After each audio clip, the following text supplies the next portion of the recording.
Kerala went through one of its most shocking incidents in the last few days. A young doctor at the Kottayam Taluk hospital was stabbed to death by the patient who was treating her. The victim, Vandana Das, was the only daughter of her parents. She was attacked by a 42-year-old Sandeep, who is said to be a teacher, who was brought to the hospital. The accused Sandeep was brought to the hospital to treat for an injury to his leg.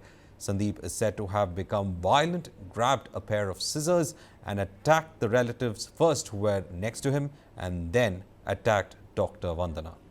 There are reports that the accused Sandeep was undergoing treatment at a de-addiction center in Kerala. The state has seen a 333% rise in the number of NDPS cases that were filed in the state last year alone. Well, it is not Vandana Das alone. A 15-year-old drug user tried to stab a female magistrate with a knife. The boy's mother had called in the police after she said that her son was creating ruckus after consuming drugs. The magistrate has reported the incident in writing to the High Court through the Chief Judicial Magistrate. This is the situation that Kerala is finding itself in. Why is it that the youngsters in Kerala are moving towards a very dangerous trend? A state that has given some of the brightest minds and is considered to be one of the most literate. I also come from that state. And then this is the situation that it is finding itself in. What is happening to the youngsters in Kerala? It is quite shocking that such reports are coming in where people in a differentiated mental state is actually taking to crime. Your views on it, Rahul Easwar? Three submissions. First of all, my respect for you and your channel for taking up such a very important topic. Kerala is a great state. I'm proud of being a Keralite. But having said that, there are some serious issues our state is having. We should be able to openly discuss it. And, it's a privilege to be in a show with an eminent person like Major Ravi sir. So 2 or 3 important things. One, if you check the data and statistics, Kerala ranks from at least in the first 5 in all the years regarding NDPS Act, drug use, drug abuse, alcoholism and related issues. So there is a very serious issue that we are having. We always say Punjab, unfortunately one of the greatest states in India right now is in the dire issue of drugs. Kerala is having a similar thing. So Udta Kerala is a very apt title that you have given, and it's high time we discuss about it. The first consumption age is as low as 10 to 13 for various groups in Kerala regarding drugs. So yes, there is a serious drug problem, and perhaps after Punjab, one of the most serious drug problem in India is in Kerala, and it's a very serious issue we have to tackle. There are sociological reasons, cultural reasons for this increasing menace, and we should be able to stop it. But 1 or 2 important submissions. One, we should have a very strong anti-drug awareness campaign. We should be treating all the people who are using drugs also as victims, because world over, if you check the position, drug peddlers are called criminals and drug users are more often than not considered victims too, because they are using this drug and their brain, their body is not responding or properly under their control. So Kerala needs a multi-pronged strategy that we should be taking care. I hope Vandana's case, I hope the case you mentioned regarding the attack on a magistrate by a 15-year-old boy is a wake-up call for us. Otherwise, this God's own country, we is cancerously being infected by drugs, and that's a serious menace we as civil society, media, politicians, leadership, government, bureaucracy, all have to tackle. So yes, it's a very serious issue, and Kerala has this issue, and it's high time we wake up, address this issue, go to the root cause and find solutions for it.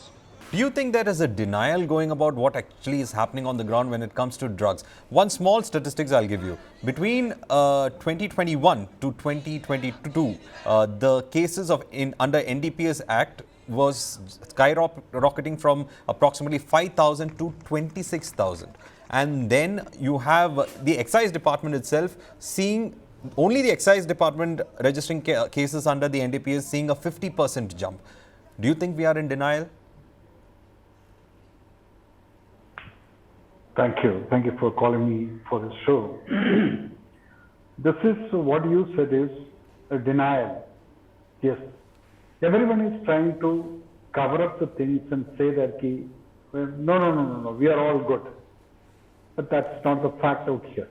Because I go in hand with the police to do a lot of anti-drugs campaigns in the colleges and the youth And wherever it is, they call me and I keep going and speaking, and so many things happen.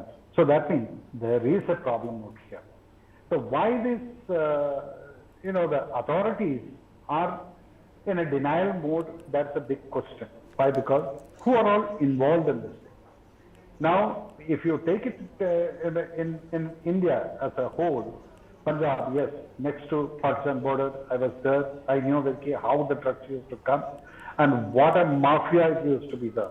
So they are not bothered about the youth. They are not bothered about the country's prosperity or the youth who are going to take up this country forward.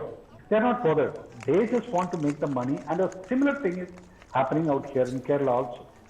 They catch a lot of people with ganja and this I don't know what are the names of these things, some MDMA and all these things. So these things are in the market.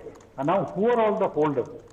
Now I will give you a simple example. And there was a boat night party things, and the commissioner was a lady, that is Mrs. Nishandini. She was a very powerful police officer, and she literally got on to the neck of that very mafia. But then suddenly she gets a call. From where is this call? No one knows. And the inquiry stops there.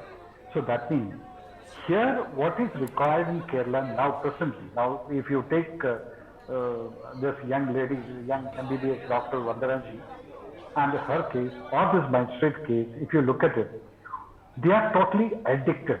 They are uncontrollable. Now, who is at fault? When the police is taking them in custody or going for any checkup and all this thing, these kind of mentally unstable people should be taken care. They just took it lightly. It will not happen. But then they don't know that, and nobody knows the way these drug addicts behave. Why even the police on the road, when they are on the check, why they are hesitant to interrogate these people, those who are totally drug addicted, because they know they will be carrying some tools. They call it tools. The blade and all this knife, they call it as tools. So they will be having these tools. So the police is also unprotective. So they will be protecting themselves. So what is the solution for this?